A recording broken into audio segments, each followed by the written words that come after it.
So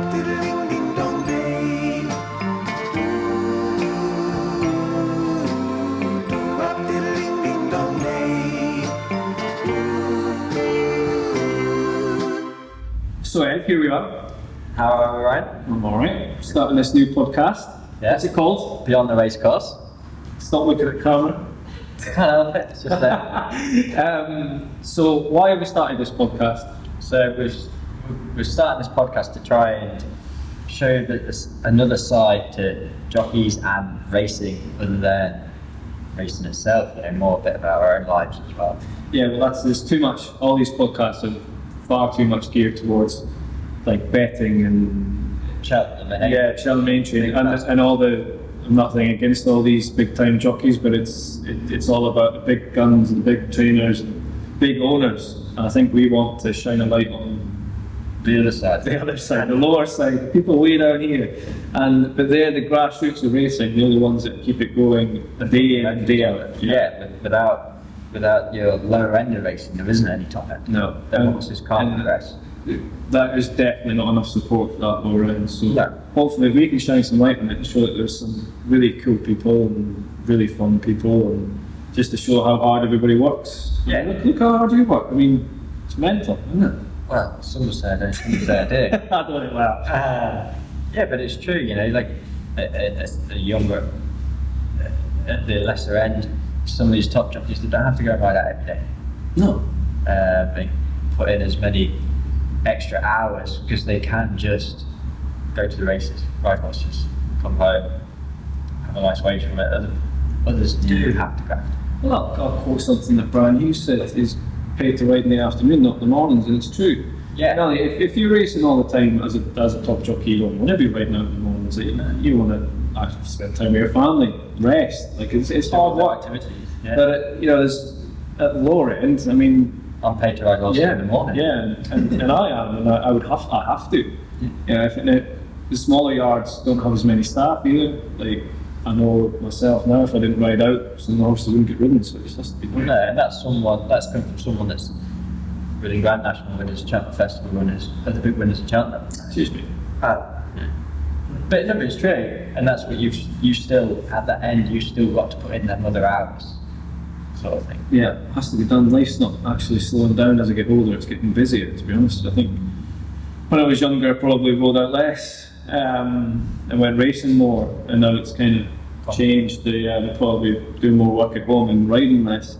Last week, I think I had 1 or 2 rides. This week, I've got nothing till Saturday.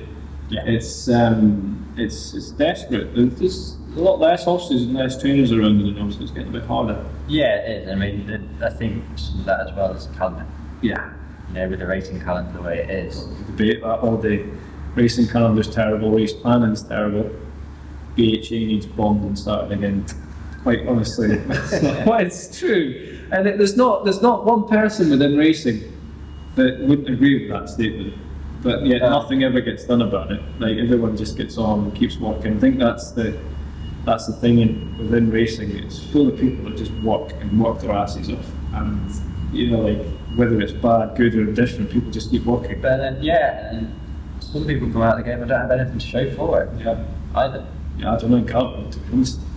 I mean, I've achieved quite a lot, but it's not like I've got a huge it's like I've got a huge sum of money waiting for me when I retire. So it's you work your ass off for very little in return.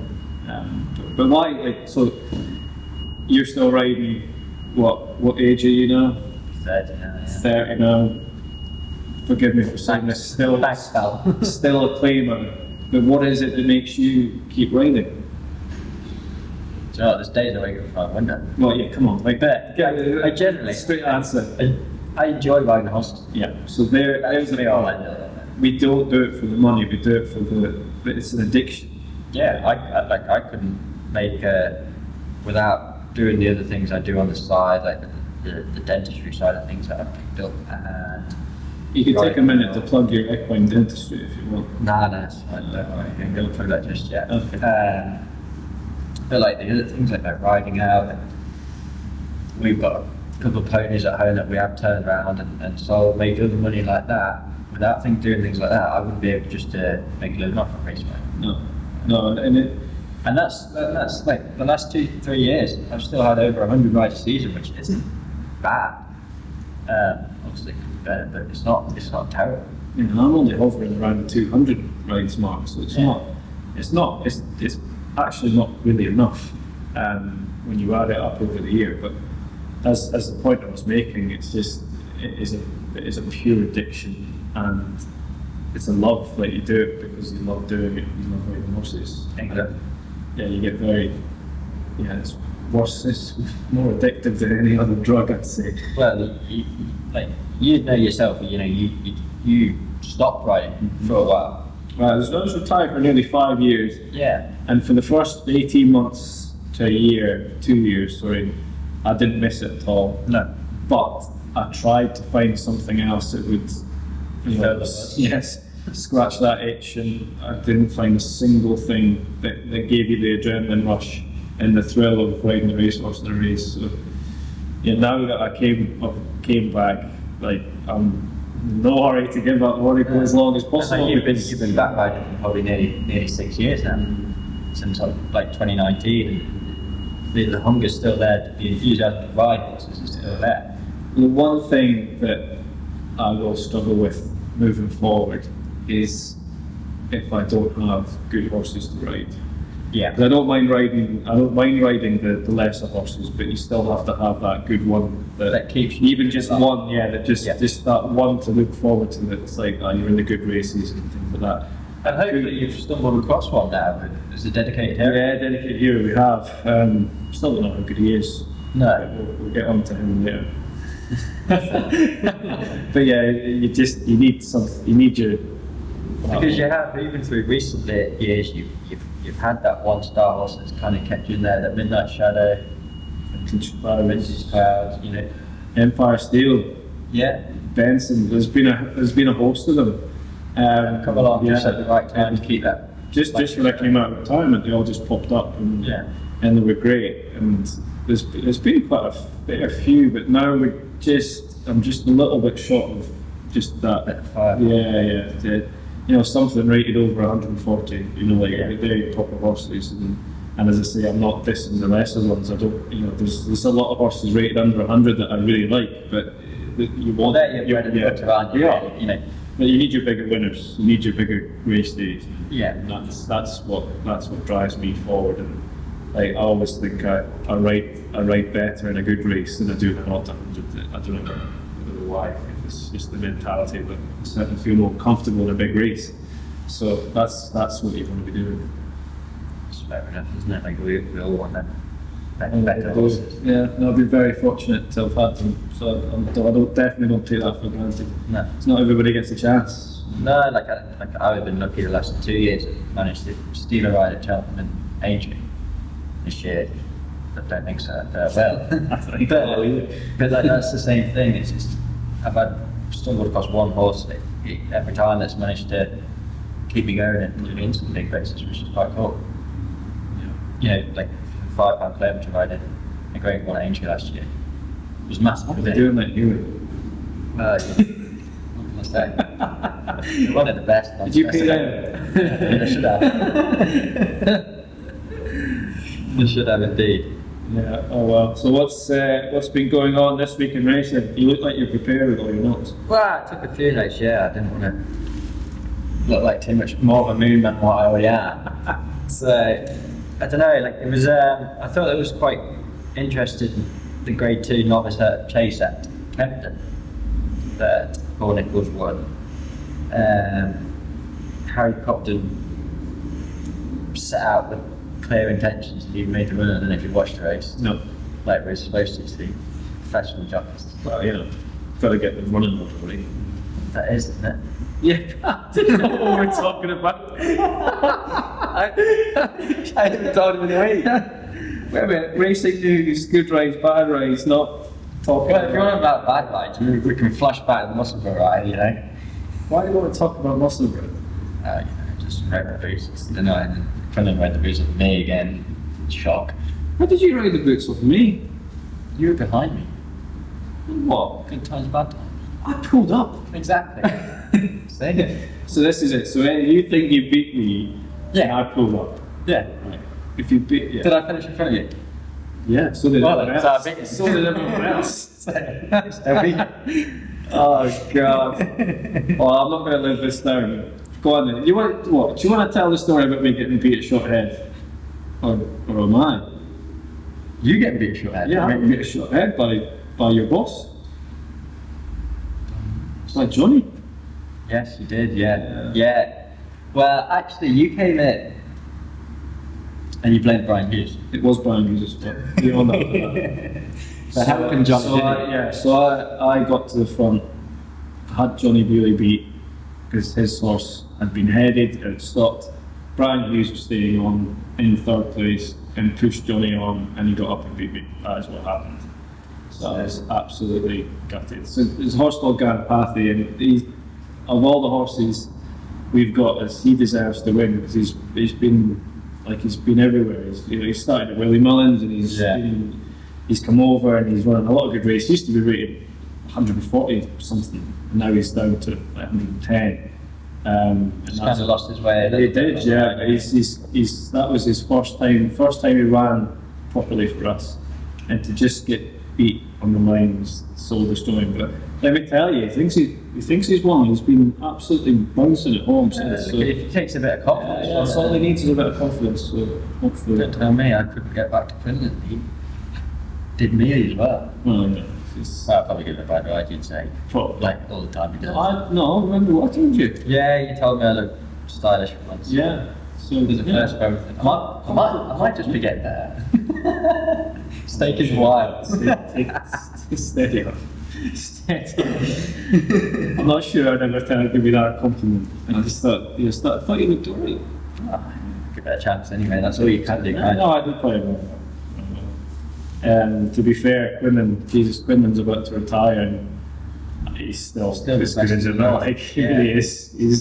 He's riding out of his boots, and he has been consistently for years now. And I think a lot of times I'm watching my winners, and I'm like, he's like a 40-year-old, and he's just riding like he's a teenager. Yeah, he's brilliant. It's amazing. It actually surprises me when he says he's going to retire soon, because you've got another 5 years, haven't you? Yeah, well, didn't he? Was it last year?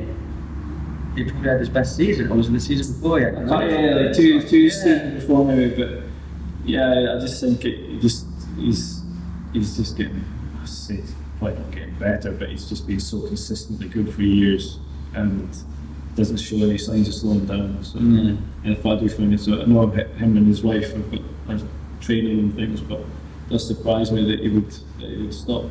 So with that being said about Finland, and you're saying he's probably one of the older jockeys in the way, He is. okay. But I'm the third oldest, by the way. Jeez. Yeah, I know. So with AP's remarks a couple of weeks ago about being champion jockey still if he's riding now. Yeah, but how was that said though? Because is that like, how old's AP? Like nearly 50? Yeah. I mean, was that his comment being like, if I was riding now at 50, I would still be champion jockey? Or was that his comment, right, saying that if I was 35 and riding now, I'd be champion jockey? So I think you could take that out of context, because I'm sorry, but AP now as a 50-year-old would not still be champion jockey. It's simply you can't. Why? Because his body wouldn't have held up. If you think the amount of rides he was getting, the amount of falls he was getting, there's no danger that he would still be. But on ability? I mean, you look at the likes of Frankie on the flat. I know it's a flat race. Compare flat and jumps to head, like that's. No, but it's so much. It's so much harder to be a jump jockey than it is a flat jockey. Well, it is not.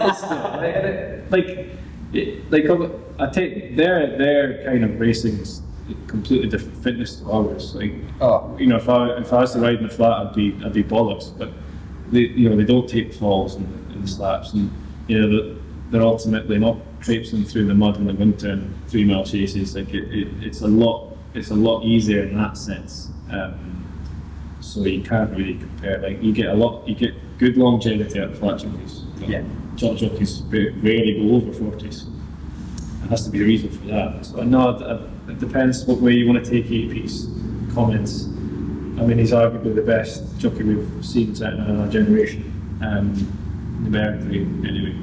Yeah, No one can match call us that. numbers, no. So, I don't think anyone will. no. Not for a long time. Yeah, but like to say, if we're talking about, like, I think Sean Paul's class. That's my opinion. That he's the right size. He's like a flat jockey riding over jumps. He's very strong and great over his fences, and like I think his past couple of seasons he's really come of age. He just matured a lot in his riding. He's brilliant to watch, and obviously Compton's the same. Well, There's a fair few of them that had like a coming of age and I just thought, like, at the weekend when I watched a novice chase at Kempton, Cobden's horse it jumped impeccably early on, and then made a couple of bad mistakes, and then jumped too big. Like, it had lost the confidence. And the way he nursed it back in, Yeah. I just thought was really professional. The way he went about it, and I just thought that's just showed a bit of class in that race for he me. lost championship class. Yeah, Should. I know, but still, the way he went about it and Yeah. it showed through that race, I thought it was really, really good. Yeah. So no, So I don't think AP would be struggling nowadays. But then if you look at the kind of jockeys that he was riding against, Ruby, Like you, the first time Ruby, yeah. I mean, I beat him once or twice. Ruby, Barry, Garrity, like all these, any amount of lads, they were a different pot. They were all class. Yeah. So yeah, fair enough. A 35-year-old AP would still be champion jockey, but not 50. No. Yeah. So, did you watch the Idol this week? I was there. Hey, but you were riding it, were you? No, I wasn't. So did you watch it, and what did you think? Thought they went too fast.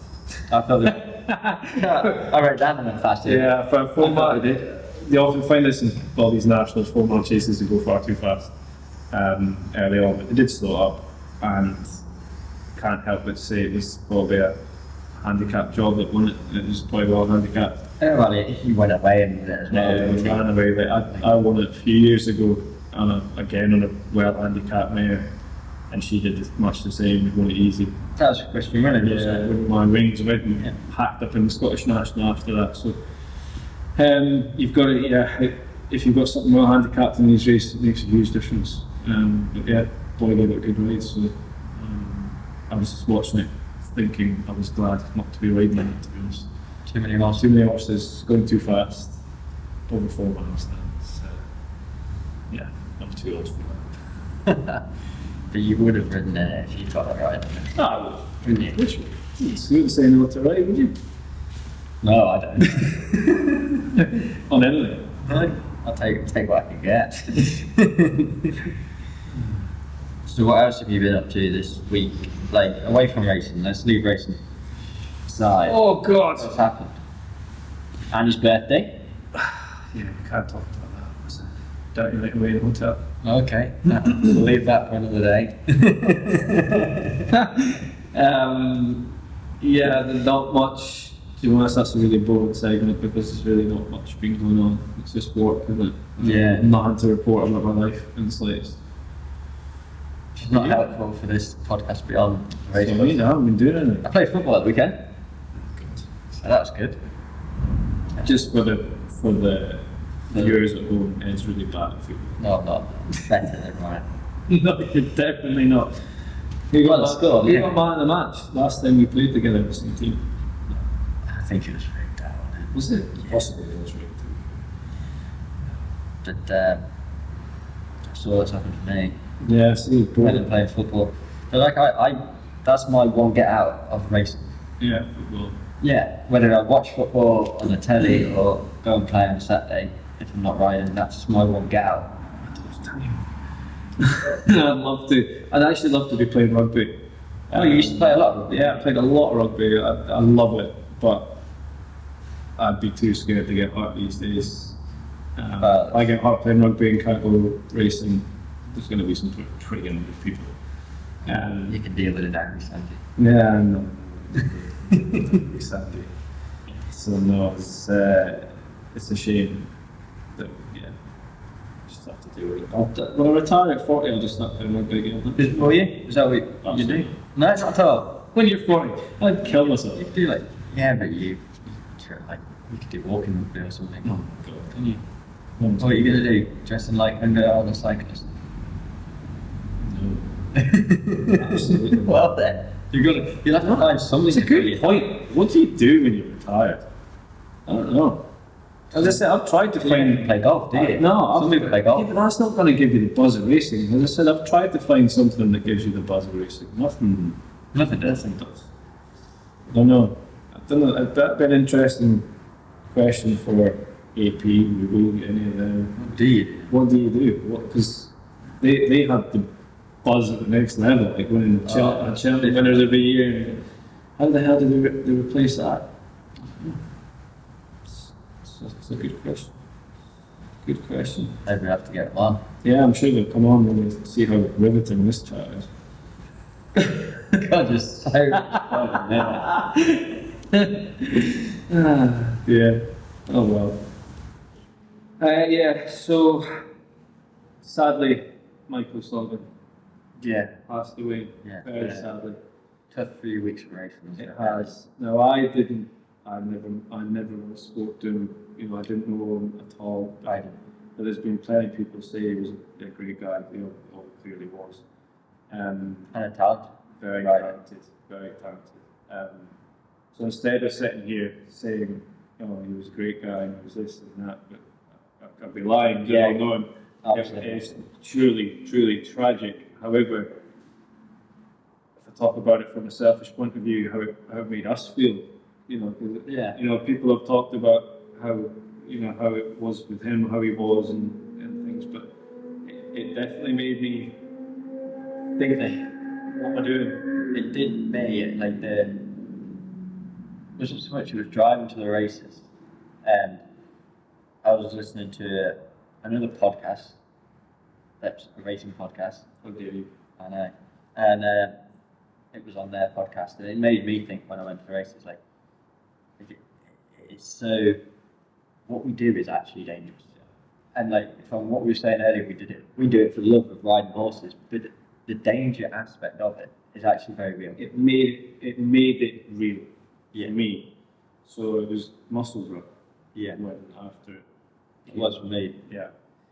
And I didn't say anything before I rode because you kind of don't want to have that mindset. You can't think about it, can you?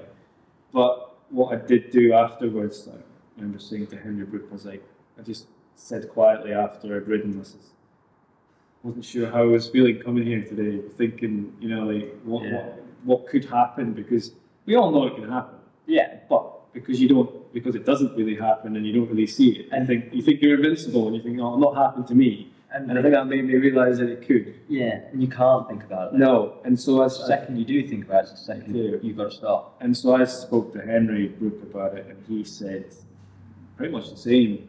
Of we've got kids. Like, well, I was just going to say that. Is that from a different angle? Because you have got family. Yeah, it comes from that. So it comes from the fact that if something happened to me, obviously you've got the kids. So me and Henry both agreed that we thought the same. We're thinking, God, what's the, what are we doing? We've got kids. Why are we doing this to ourselves? Why are we risking our lives? And then, but as soon as I did get to the races and I got on the horse and I was in the race, I never thought about it. You don't You don't think about it. No. So, but it did.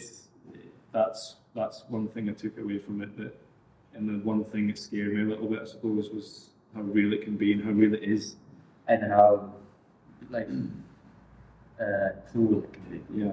Sort of thing. Racing, just horrendously. I mean, life's cruel.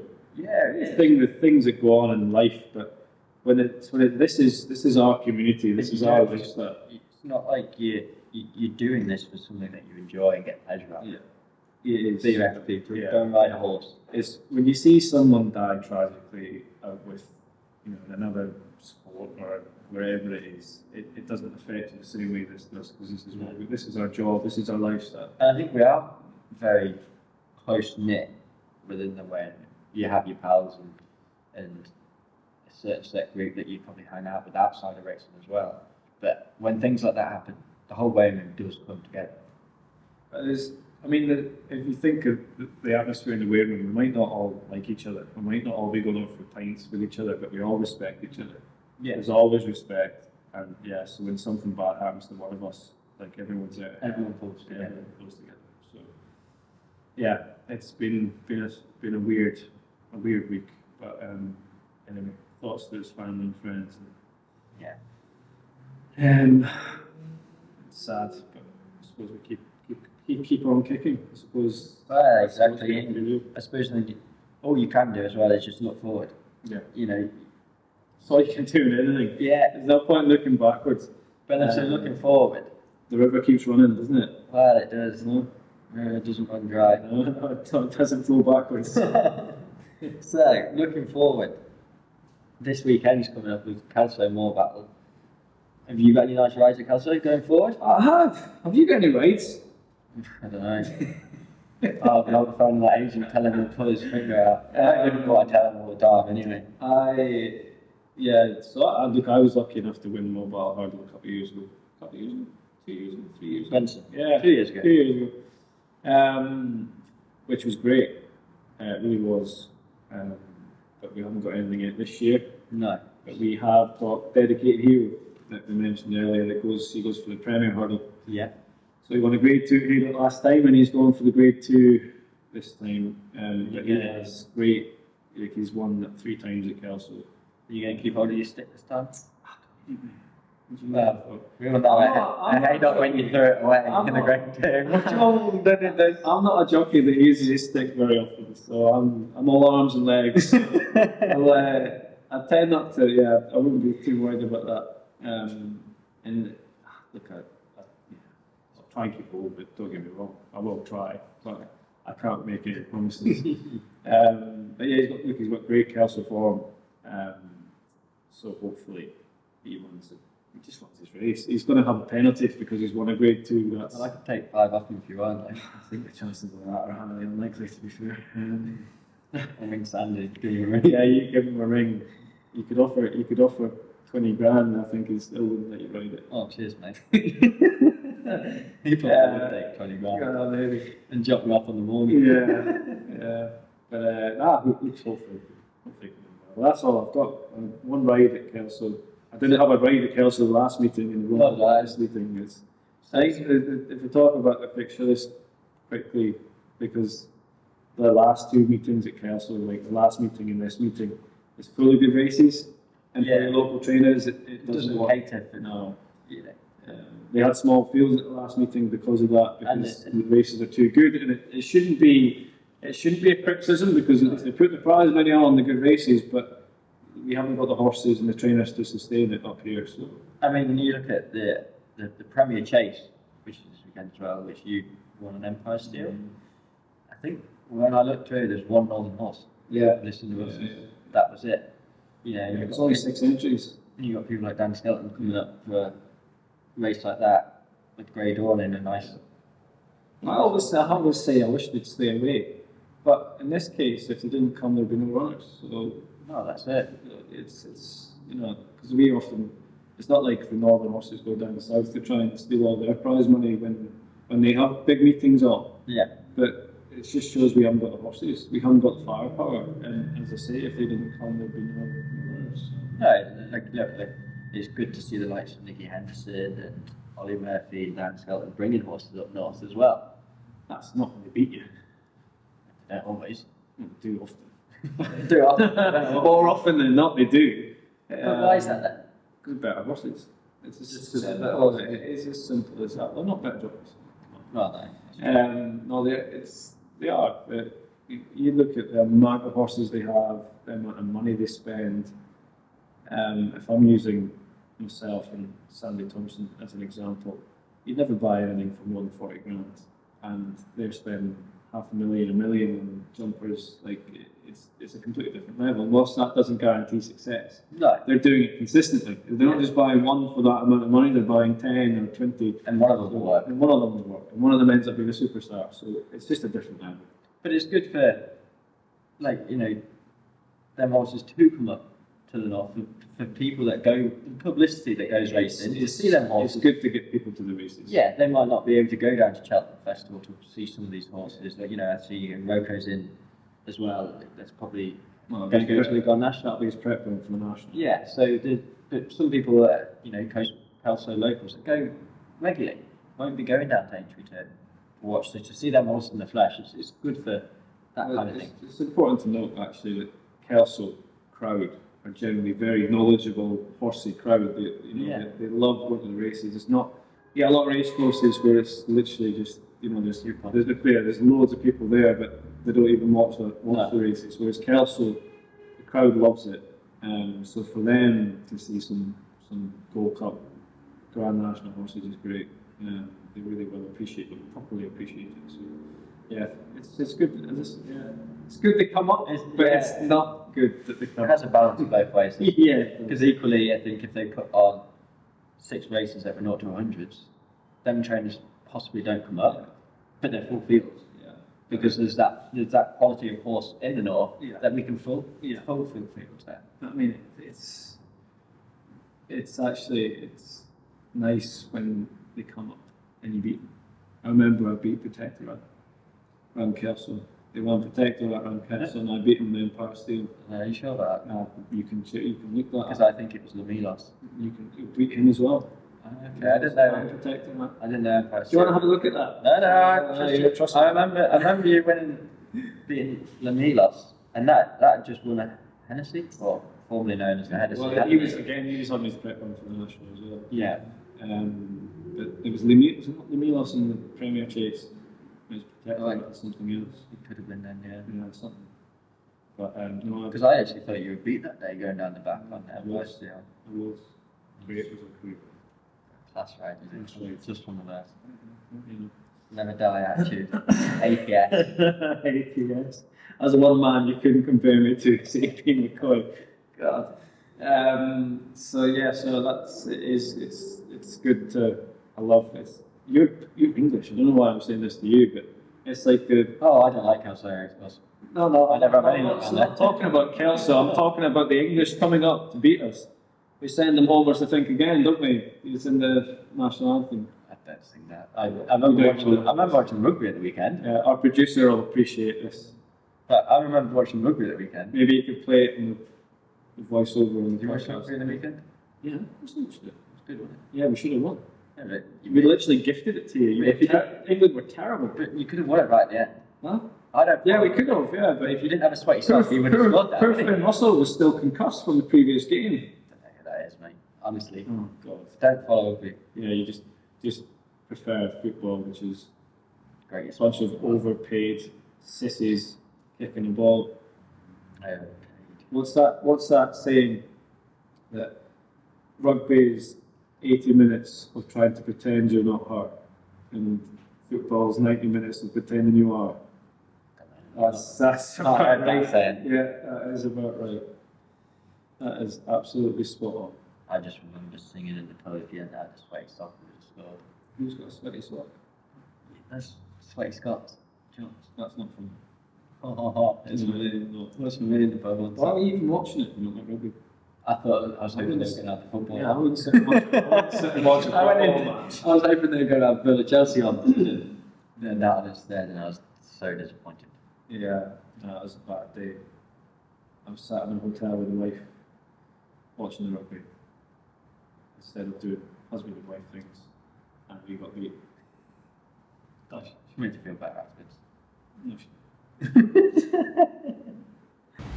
right, so the big race this weekend. So ITV come up for Kelso. They rarely do that for like a northern meeting. Yeah. They usually, they show the races on ITV, but they actually don't come up and film at the actual racecourse. And they do come up for the Morebattle Hurdle. So it's obviously a big race, big weekend. With history as well. Yeah, loads of history. They have a pre-Morebattle dinner in a local hotel. That's the night before. The night before. So everyone that has a runner is invited to this dinner, which is a really nice way to celebrate it and to keep it going and to. Like it's obviously, it's actually, to be fair, this year I didn't think it was a very strong race. Right, okay. I think I've seen better Morebattle Hurdles, but what do you fancy? I mean, the favourite that Emmett Mullins is bringing over, currently favourite, that could run a great race. You look a couple of years back with the Shunter, he went and landed that grand bonus, didn't he? We all know Emmett Mullins is good at setting one up. Exactly. He will have that set up. And I think proper. it looks like an improving horse. Mm. When you look through his form and things like that, it looks like an improving horse. The horse that I thought was a bit a better price for an each way bet was Juranicon of David Pipes. Mm-hmm. That's around 10 to 1 at the minute. It's ran in a few novice hurdles, it's won 2 novice hurdles, it won a point to point as well. No, sorry, it won a bumper. It's currently running, it'll be running in Morebattle for Mark 127. And I just think it's probably an improvement. You want something improving and you want something well handicapped. Yeah. I mean, it's never run in a handicap, so whether it's... Yeah, like he had cracking Rhapsody won it last year as a novice. I can't remember what mark he was off, but he was a low weight though, wasn't he? lower than he will be this year. But I actually I don't know if it runs, but I fancy Wise Eagle for that. Yeah. Now locally trained by Adam Nichol, Yeah. very good horse on the flat. The only downside, I think they would need the ground to dry up for it to really have a chance. And it's more than likely over the years it's been soft ground. It's good to soft at the moment. I don't know what rainfall course we've got, but I just think if they decide to run him, he would have been down for me. He would have been down as an improver. Yeah. Until he got beat the last day. Like he got the ground may have been just on the dead side for him, a bit too soft. So if he runs and if it dries out a bit, then I would. So if you're Craig Nichol, because Craig Nichol's won up Wise Eagle a few times, hasn't he? Yeah, Wise Eagle's Craig's right. So if you're Craig Nichol, do you ride Cracking Rhapsody that you have a good connection with the stable and you've won the Morebattle on him, or do you? He's going to have to ride Cracking Rhapsody, isn't he? Like, when he won it last year on the horse, he's going to have to stick with him. And he won last. Did he win? No, he won the time before. Yeah. So round Kelso, he loves Kelso. He's very good round there. He's going to have to stick with him. Should you be ringing Adam Nichol? I think Brian Hughes will get the ride with him. But I wouldn't mind being either of them. To be fair, Cracking Rhapsody or Wise Eagle. Better to have a localish winner if we can. Yeah. Oh, it is. It's great for the north to keep the. Of course it is. Keep the pride in the Of north. course it is. And they were just 2 horses I thought caught my eye that were interesting. Yeah. The Pied horse and like you said earlier, we know what I mean. You're a southerner, you've picked a southern horse, so I've stuck to the north. It just shows you where your loyalties lie, doesn't it? Yeah, well, I couldn't find a dad skeleton house in there, so I had to pick that one as well. We should, for reference, we should mention that Ed used to work for Dad Skelton and is in love with Harry, so... only at times. Only at times, so yeah. He's always got to see nice things about Dad and Harry Skelton. Look, it's only about time to his champion trainer. Hopefully it is this year, that'd be great. It would be, because I know how much hard work they do. Put in. Proper. I strongly believe they deserve everything they get. Like they do work hard. They're great people. I remember when I was there, no stone was ever left unturned, and you'd never begrudge them all this success again. The way training's moving forward these days, they've got to be so forward thinking and so on the front foot. You can't just wait for things to happen, and they definitely don't do it. You obviously know the place a lot better than me, but they'll have all the toys and all the Dan things takes that the they bull need. by the horns and Really gets on with it. Yeah. That's why he's got to where he is. So yeah, fair play. So we're going to play a game. Right, go on then. And what we're going to call this, has been versus never been. Sounds about I'm right. not sure I can call myself a has been yet, but I'll take it. Well, I'll take has never been. You know, I can try, can't I? Has been never been. So we're going to do a game every week. Yeah. Obviously a bit more this week. We haven't got a guest for No. the first week, but we will do from after. We have got special guests lined up. Yeah, we have plenty of special guests lined up, very exciting guests. So we'll maybe not play the same thing, but there's going to be a game every week. Yeah. But this is us, just play the game. Right, let's try it, sir. So we're playing with each other right now. Oh, it's something I've always wanted. Oh God. Right. Who's asking the questions? I think it's up to the producer, isn't it? Come on, producer. So don't show each other your answers until after the question. Okay. Who is the better jockey between the two of you?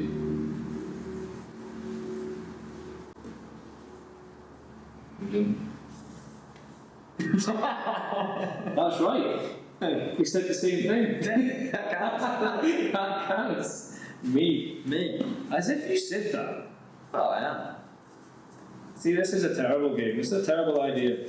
Ed's a liar. Right, next one. He's got the best press sense out of the two of you.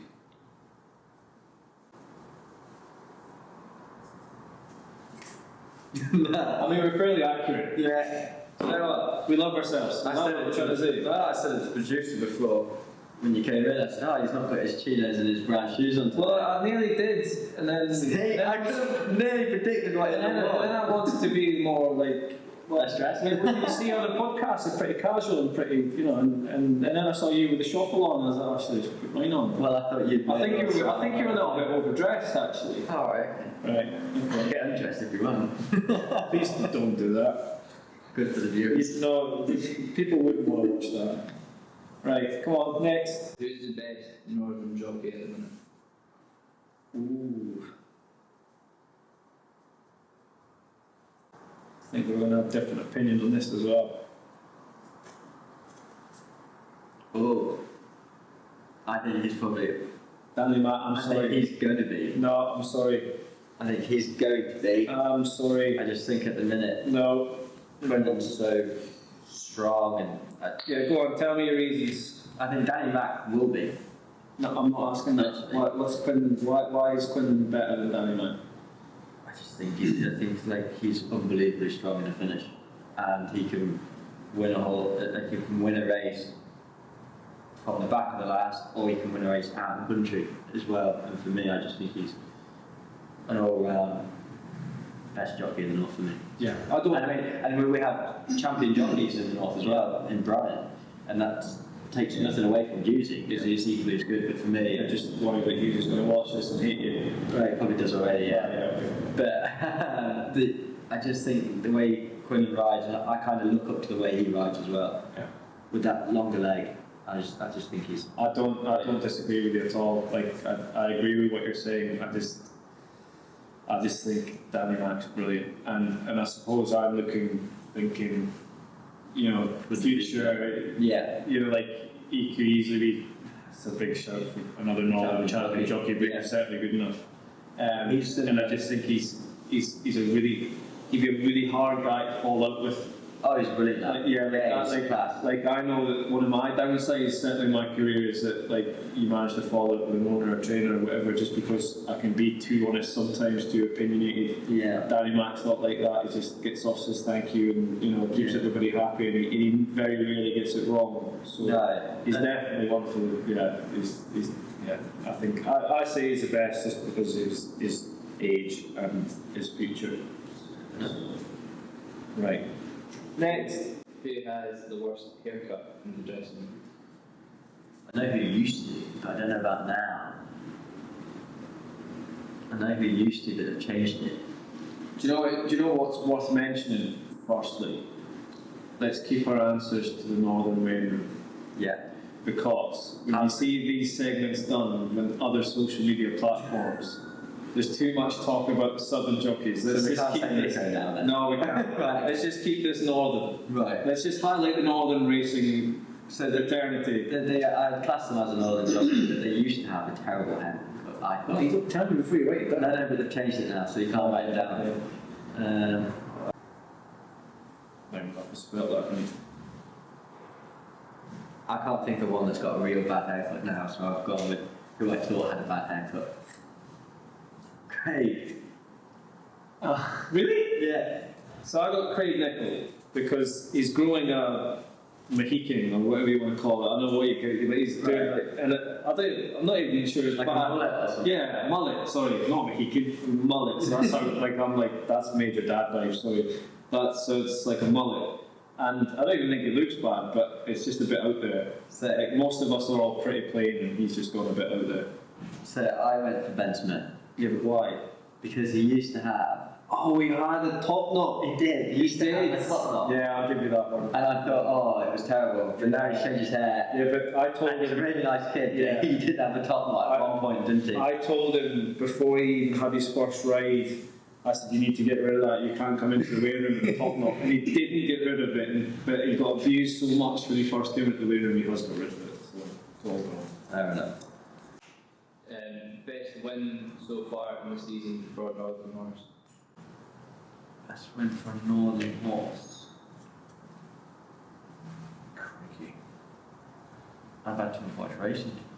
That's much. Season so far.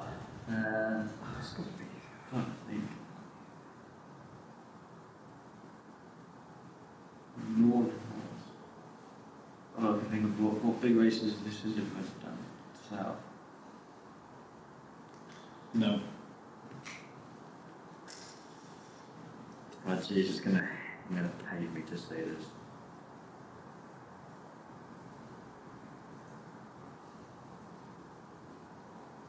I was 50. Same. Finally, we got one. Crikey.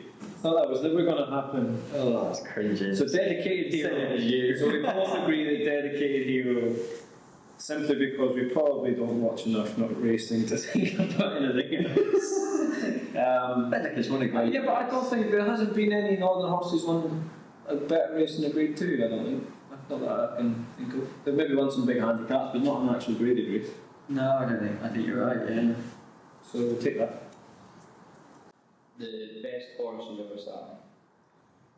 Is this in a race or in general? Yeah, is this in our careers, as in like Like ridden on the track. ridden on the track Yeah. or ridden at home? Yeah, you can't have like went to Willie Mullins and sat on the state like. Well, I didn't. Well, you did. You went with I followed him. So ridden in a race. Yeah. Easy. I think of how many not 20 horses have ridden.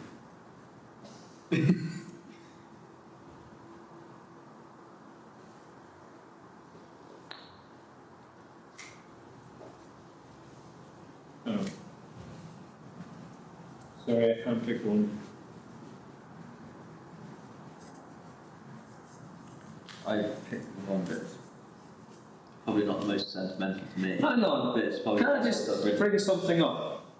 This is supposed to be we're supposed to get the same answers here. Yeah. Well, we didn't make this. This is, we're not in charge of this quiz, and we're supposed to get the same answers, and he's asking us individual questions. Maybe we're sat We need we need a new producer, right? That. Oh yeah, okay. It's probably on handicap ratings best horse I've ever ridden. Yeah, it is. And he is a good horse. But Midnight Shadow, for me, won the Paddy Power Gold Cup at Cheltenham. Yeah. He was, at that time, my biggest chance of having a Grade 1 winner. He was that good. And he was, the feeling that he gave you in the race was just unrivaled by anything else I've ridden. But unfortunately, he died. I'm not sure how to put that, but we lost him. So he didn't get to fulfil his potential, but he still won some good races. But he was definitely the best.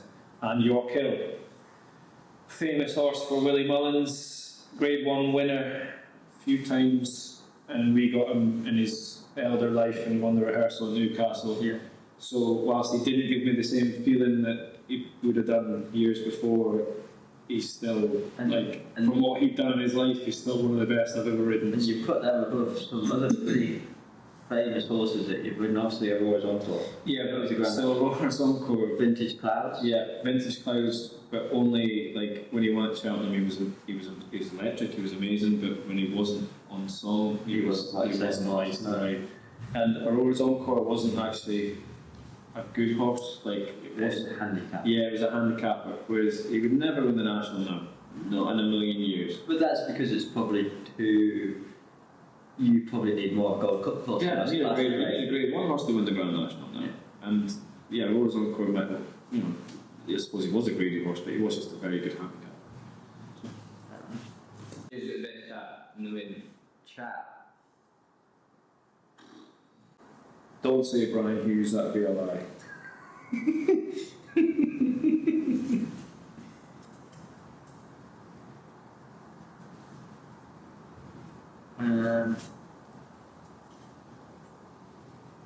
Who do I think? It is like who do I think's funny in a way. Yeah.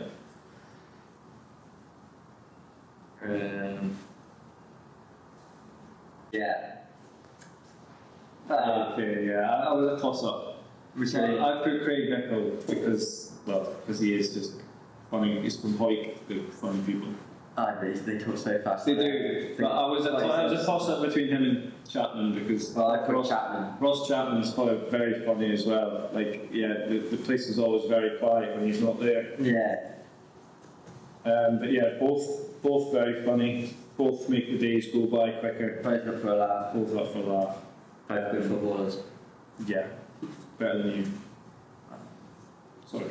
It's opinions, isn't it? Yeah, everyone has an opinion. Who's the most athletic out of the room? It's no contest, but I know what he's going to say. No way! No way, mate. Not a chance. That's shocking. God, I got some honesty out of you. Yeah. No way. In fairness, yeah, I do work very hard at my. You've got a gym at your house. Yeah, I've got a gym in the house, so yeah. Well, as you get older, you've got to take more care of your body, haven't you? Yeah. And if I work harder in the gym, then I can drink more wine at night. But have you found that as well since coming back with your diet is better? Yeah.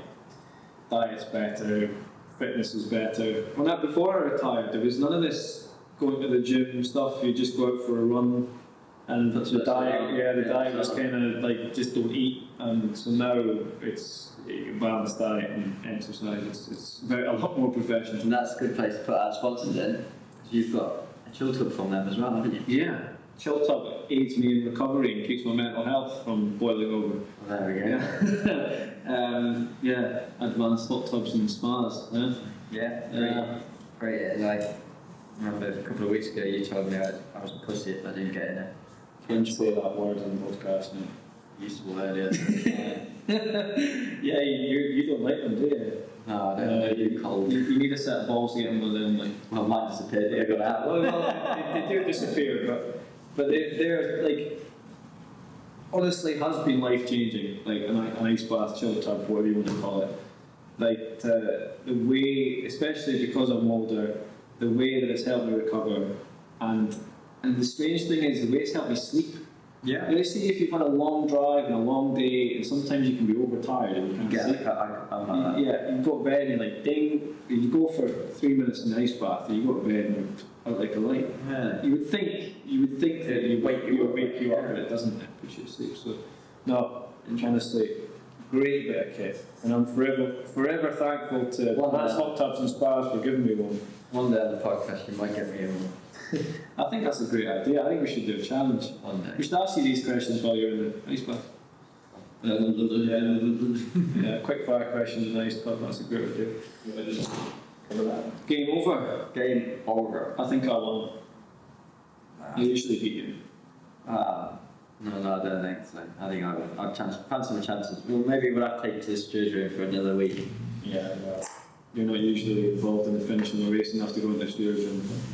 Sorry, I shouldn't be saying horrible things like that. But at least look, this is the first time we've done this. Let's try that. First time podcast. Hopefully they find some of it funny, some of it informative. Don't slag us off too much. We don't want any abuse. No more than we already get. If there's people that have questions, send them in. Yeah, send them in, because if we've got some questions, we will. That's the best we can. We'll waste some time in our podcast as well, so we'll answer some questions. There's no such thing as a stupid question. Remember, they can ask anything. Keep it clean. And yeah, what are you going to say next? Thank you and good night. Stay tuned for the next episode. Thought we planned that. There you go. Stay tuned for episode 2.